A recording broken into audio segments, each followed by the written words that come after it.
Hello everybody. I'm going to make this video to share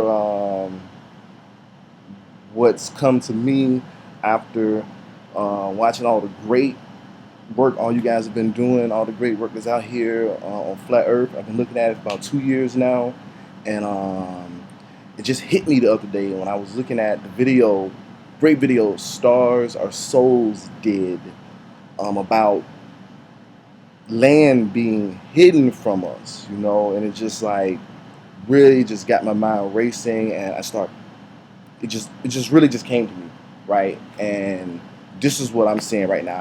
I had to just get this out here, okay? So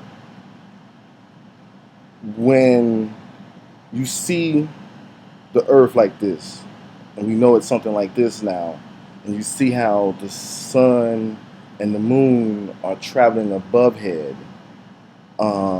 now more than ever, when I see this, it makes sense to me now.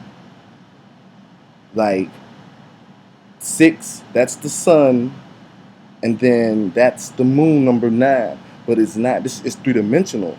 You see, they're going around in a circle above the kingdom, and these are like the stars. I mean, the planets, the other planets and shit and stuff, right? And so, what I'm saying is, I think it's a little bit of both. I think there is an infinite flat plane, but I think there is outer space too. Like above us, it continues to go up, and there's probably no air. So if you go up there, you would be weightless because there's nothing of weight pushing you down. Just like you go too deep in the ocean, the water pressure will crush you. So that I think from what I've been hearing, and what I'm really vibing with is the thing of there is no gravity, and there more or less just seems to be density.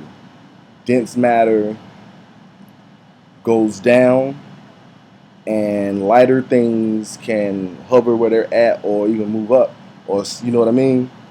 But so in this upper part of the tree of life, and they describe it too. You got like 7 planes, and they seem to get heavier and heavier. They're heavier concepts each time, so they fall.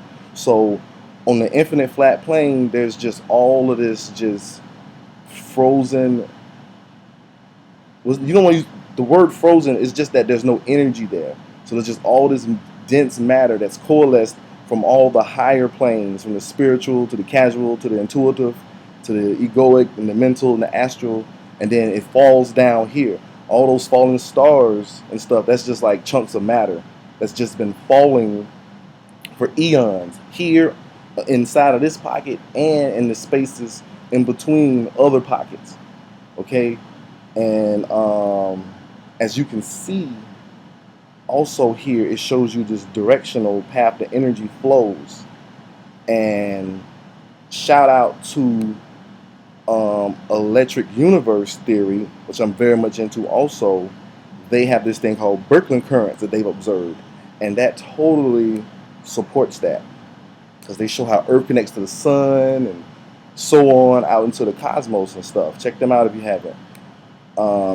And this is depicted, over and over again in the ancient times. And these same ancient times, I doubt they'd be wrong about this and right about that. So now, on the tree of life, they call this plane Malkuth, the kingdom. Now, a very interesting discovery I came across here. In the 3rd paragraph, it says Malkuth is also associated with the word Asia, the material plane, and the densest of the 4 worlds of the Kabbalah. Because of this relation to Asia, it is also related to the suit of pentacles, or the suit of pentacles of coins of the tarot. Now, hold that thought and let's look at this. In tarot, the suit of pentacles can also be called like the coins, but it's interesting also here too. It's also referred to as discs, and I like that it's not just one disc. Okay, now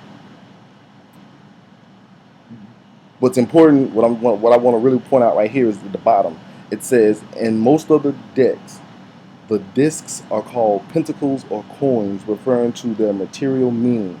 Crowley preferred the name discs, most likely to stress the relation to the earth, because in old times, the earth was taken as a disc. And he was in the know. That's why he called it that. And also, look at the saying, there's nothing new under the sun. Under, okay? Now, what theory I'm proposing is that the tree of life is actually one of many trees in a forest. In a forest.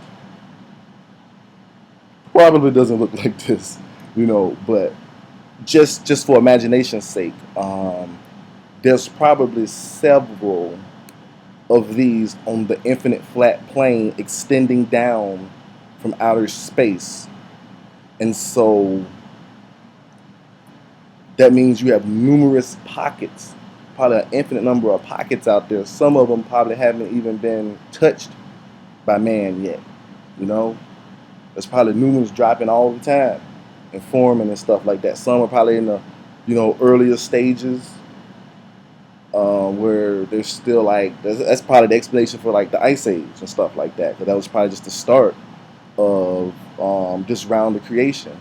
And it's either that this just kind of happens like just as a cosmic mechanism, or this is how like higher beings can actually do creation. They actually come in to just a barren area on the infinite plane, and then they can bring down a sun and a moon and the other host of these bodies, and they work the energies and basically get that cold frozen area melted and going, and then you can access the land that's probably beneath it and stuff, and have your own little world, and tell the people there that they live on the globe and you're in the middle of space and they'll never leave and they'll all be yours. Yep. So that's all I had to share. Thank you for watching. I'd love to hear your thoughts on this. Leave a comment, subscribe. I have a couple more ideas I want to share, but just thanks again, and keep studying, keep learning.